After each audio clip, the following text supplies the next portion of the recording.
One day, oceanologist Tom's family, his spouse Julia, and their two kids, Cassie and Ben, embarked on a yacht journey in the Caribbean Sea.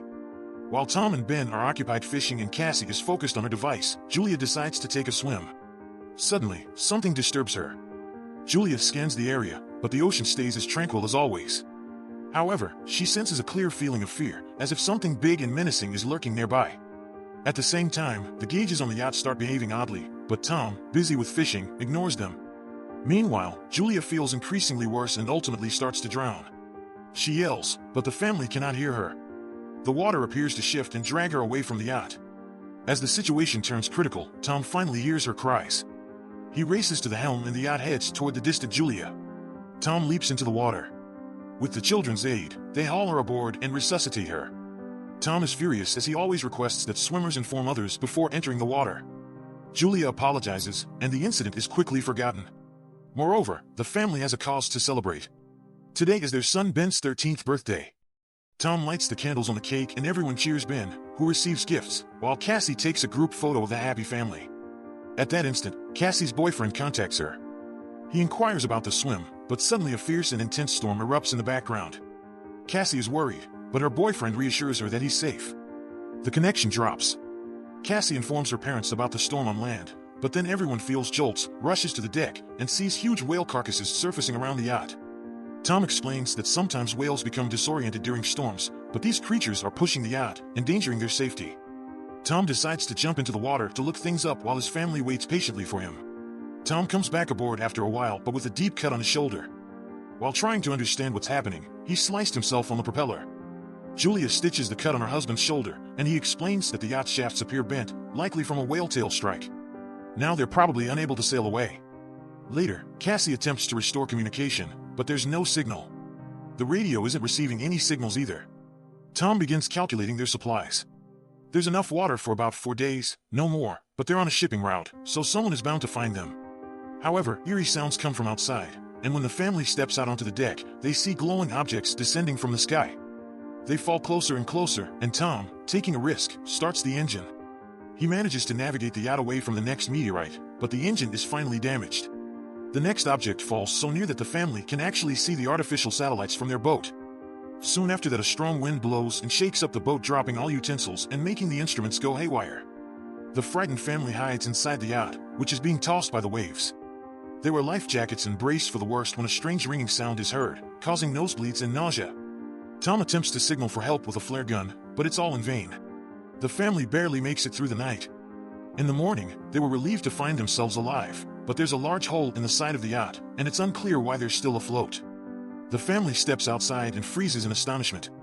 The water has vanished, and their boat is perched on a rocky outcrop in the middle of a stony desert where the ocean once was. Sometime later, Tom attempts to reassure his family, stating that not everyone could have perished. Tom takes measurements to understand what is going on and realizes that the compass is showing an inaccurate reading.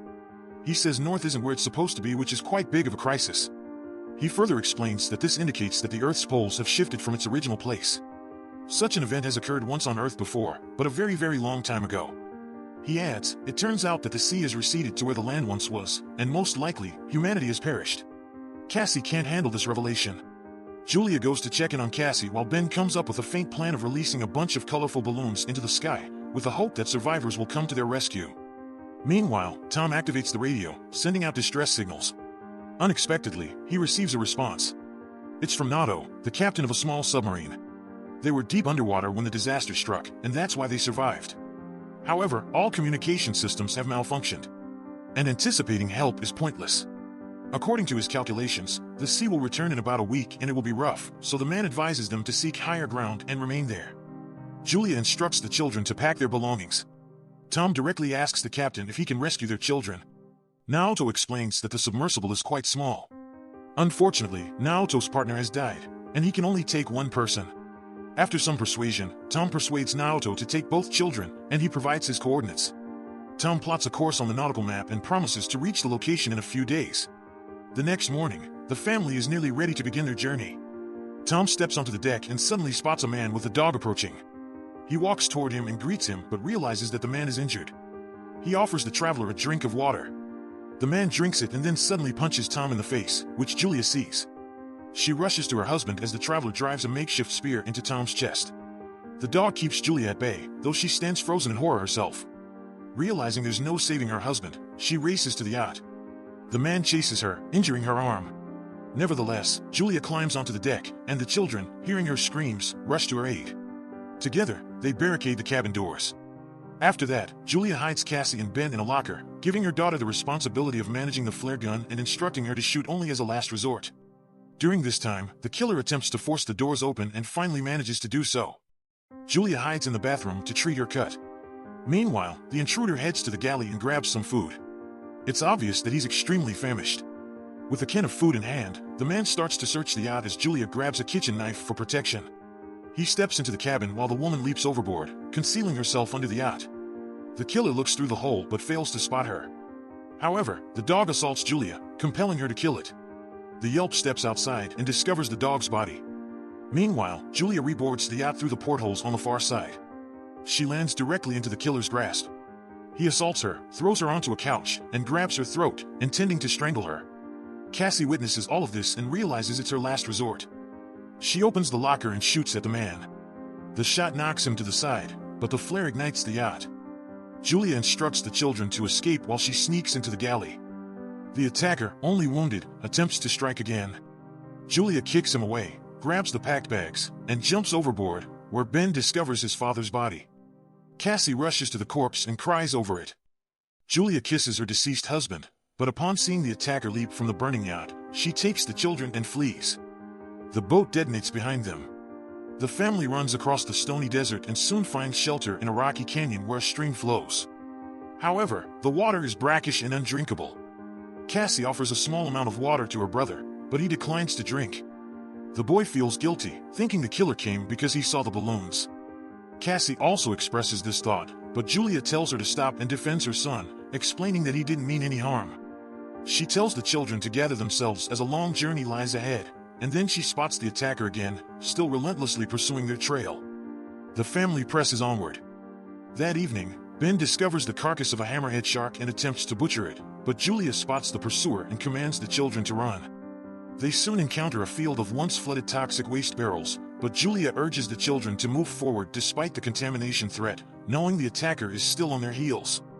The family walks along the former ocean floor, navigating through mounds of plastic and other debris discarded by humans. Soon, Julia realizes that Ben is severely dehydrated and gives him the last few drops of water. Cassie has a breakdown, convinced that they have no chance of survival, but Julia orders them to keep moving.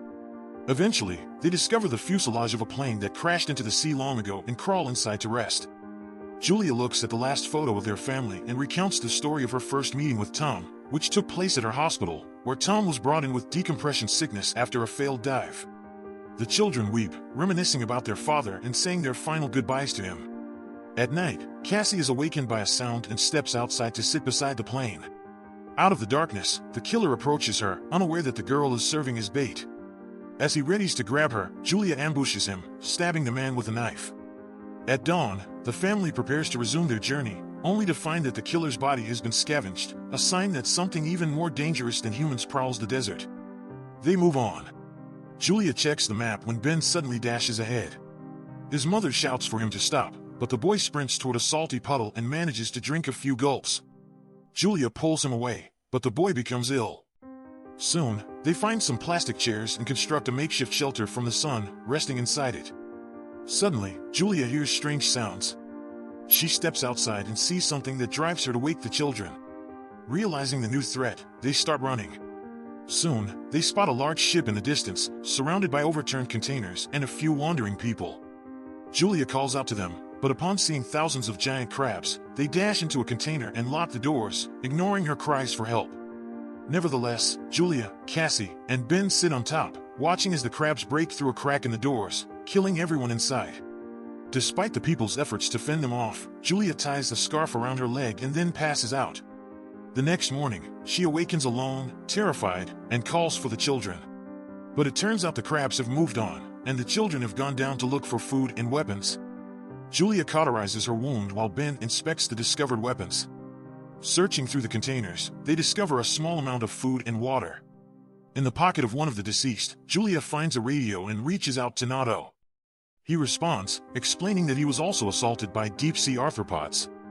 Based on his observations, the sea will soon return, which is why the creatures have surfaced. Julia pleads with him to save her children, but she's uncertain where to go since she has lost the map. Naoto fires a flare. Ben spots the direction, and the family hurries toward it. Soon, they spot a yellow submarine in the distance, but getting to it is challenging due to the terrain of the former seabed. Cassie disapproves of her mother's insistence on saving the children, but Julia remains silent and urges the family forward. They are compelled to navigate through a canyon tainted with toxic waste. At one point, they are trapped in a rock slide, causing Julia to become separated from the children. She commands them to go on, and when Cassie resists, Julia begs her to protect her brother. Cassie and Ben escape the canyon and reach the submarine, but they find it empty inside. Suddenly, Naoto, severely injured, appears from behind the boat. He confesses that he has no hope of surviving and instructs them to board, but Cassie returns for her mother, who is battling the approaching crabs. With her ammunition nearly gone, Cassie scales the rock barrier and reaches out her hand to her mother. They successfully reach the submarine just as the crabs swarm over Naoto, who succumbs to their grasp. The family climbs aboard, and at that moment, an ocean wave rises over the horizon. The water elevates the submarine and pulls it over the rocks, and as Julia observes the events of the past few days flash before her eyes, she faints. As she stirs, she discovers the ship is at a halt. Julia lifts the hatch, and the family steps out to see themselves in a devastated city brought there by the tide. The film ends on a hopeful note as they set out toward a brighter future, highlighting the resilience of the human spirit. That's the end of the video. If you enjoyed watching it, please consider dropping a like, leaving a comment, and subscribing to the channel. It keeps us motivated to bring you more videos like this. Also, don't forget to click the bell icon to be notified about our next video. Thanks for watching.